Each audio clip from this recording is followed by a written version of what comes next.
उद्यापासून पुढचे 15 दिवस पितृ पंधरवड्याला सुरुवात होते. आता या दिवसांमध्ये पितरांच्या आवडीचे पदार्थ कांदा किंवा लसूण न वापरता नैवेद्य स्वरूपात पितराच्या पानामध्ये वाढण्याची पद्धत आहे. तर आजच्या व्हिडिओमध्ये या पानामध्ये वाढले जाणारे उडीद वडे किंवा डाळीचे वडे अगदी पारंपरिक पद्धतीत कसे बनवायचे ते बघणार आहोत. आजपासून पुढचे काही दिवस पितृ स्पेशल रेसिपी असणार आहे. तर चॅनलला सबस्क्राईब केलं नसेल तर सबस्क्राईब करून बाजूची बेल घंटा नक्की क्लिक करा. चला तर मग रेसिपीला सुरुवात करूया.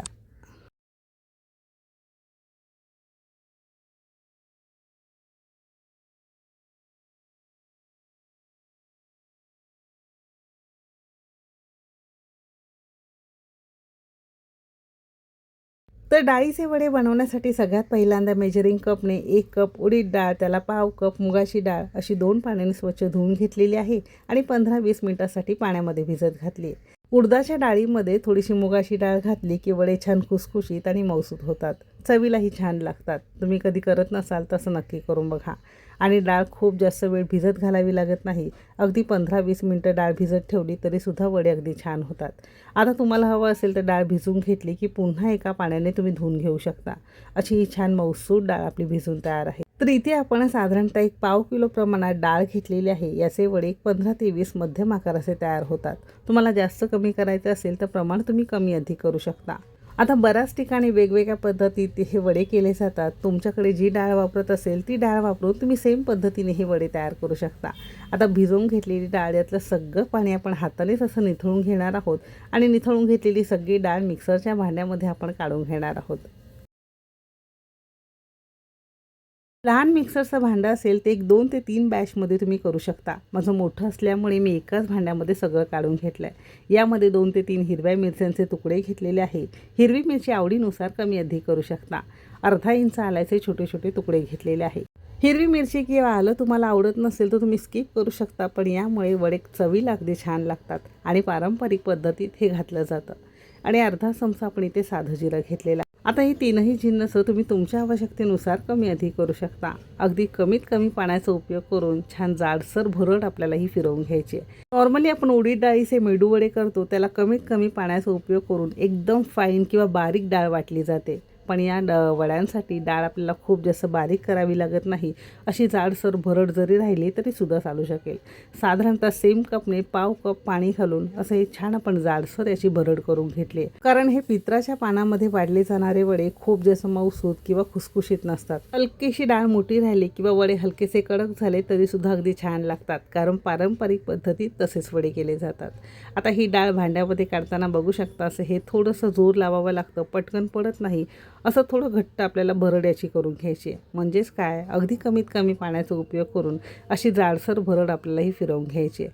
तुम्हाला जर अगदी मऊसूत वडे लागत असेल तर डाळ कमीत कमी पाणी घालून तुम्ही ही छान बारीक करून घेऊ शकता. अशी ही सगळी डाळ आपण छान बारीक करून घेतलेली आहे.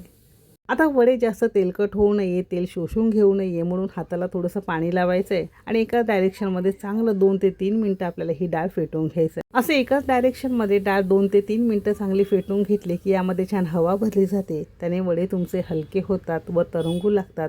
सोडा किंवा इनो घालण्याची अजिबात गरज लागत नाही. आता तुम्हाला जर ही मेहनत करायची नसेल तर अगदी आयत्या वेळेस थोडासा सोडा घालायचा आणि छान मिक्स करून मीठ घालून तुम्हाला असे वडे तयार करता येतील. जर तुम्हाला सोडा घालायचं नसेल तर ही स्टेप जरूर करायची आहे. 2 मिनटं चांगलं फेटून घेतलं आहे. छान पांढरं शुभ्र हलकं पीठ झाल्यासारखं दिसत असेल. आता हे पीठ वडे बनवण्यासाठी तयार आहे की नाही ते बघण्याची सुद्धा एक पद्धत आहे. एका वाटीमध्ये पाणी घेतलं आणि हा पिठाचा गोळा आपण यामध्ये घातला. जर पिठाचा गोळा पाण्यावर तरंगू लागला की पीठ तुमचं छान हलकं झालेलं आहे. याचे वडे 100% हलके आणि कमी तेलकट होणार आहे. जर हे तळाला जाऊन बसलं की पीठ तुमचं घट्ट आहे, चांगलं फेटलं गेलेलं नाही आणि हे पिठाचे वडे थोडेसे कडक किंवा घट्ट होतील. जर पीठ तळाला जाऊन बसलं की आणखीन थोडा वेळ तुम्हाला पीठ चांगलं फेटून घ्यायचं आहे. आपलं पीठ छान वर तरंगू लागलेलं आहे, याचा अर्थ पीठ वडे बनवण्यासाठी फायनली तयार आहेत.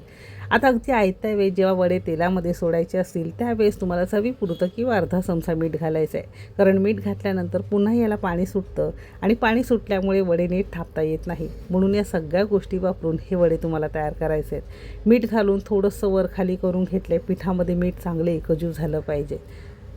आता हे पीठ तयार करत असताना खूप जास्त जर पातळ एखाद्या वेळेस वाटत असेल तर यामध्ये 1-2 चमचे तुम्ही तांदळाचे पीठ जर गरज वाटली तरच वापरू शकता. कारण तांदळाचे पीठ वापरलं की वडे थोडे कडक होतात, तेलकट होतात. म्हणून जर गरज वाटली तरच वापरा. आपलं पीठ असं छान तयार झालेलं आहे. फायनली आपण याचे वडे तयार करायला घेणार आहोत. तत्पूर्वी गॅसवर कढईमध्ये तेल गरम करत ठेवलेलं आहे. म्हणजे छान वडे तळण्यासाठी तेल आपलं गरम होईल. आता बऱ्याचदा तेलामध्ये वडे घालताना तुम्हाला वडे सोडता येत नाही किंवा हाताला चटका लागण्याची भीती वाटते. म्हणून काय करायचं आहे, घरातलं हे उलथान असतं किंवा तळणीचे पदार्थ तळण्यासाठी ही झाऱ्या वगैरे असतो तो तुम्ही इथे वापरू शकता. फक्त याला बेस असावा, यामध्ये वडा छान थापता येईल असा असावा. पण इथे उलथान घेतलेलं आहे कारण यावरनं छान थापता येतं आणि तेलामध्ये सुद्धा अगदी छान पडतं. आता आवडीनुसार यामध्ये थोडंसं तेल लावून घ्यायचं किंवा पाणी लावलं तरीसुद्धा चालू शकेल. वडा जितका तुम्हाला लहान, मोठा, मध्यम आकाराचा लागत असेल त्यानुसार गोळा घ्यायचा आहे. हाताने एकसारखं छान फिरवून घ्यायचं आहे आणि बोटाला पाणी लावून मध्यभागी छिद्र करून घेतलेला आहे. तसा हा वडा डायरेक्ट तेलामध्ये सोडायचा आहे.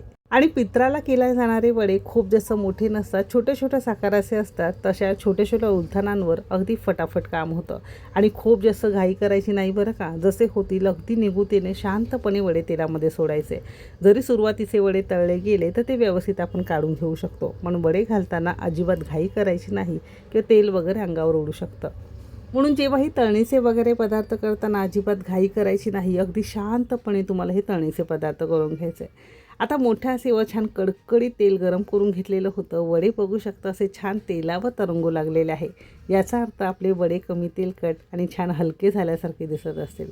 आता बाजू उलटून घेणार आहोत. दोन्ही बाजूने साधारणतः 3 ते 4 मिनटं मोठ्या असे छान आपण सोनेरी रंगावर तळून घेतलेले आहे आणि सेम पद्धतीने उरलेले सगळे वडे आपण छान तळून घेणार आहोत.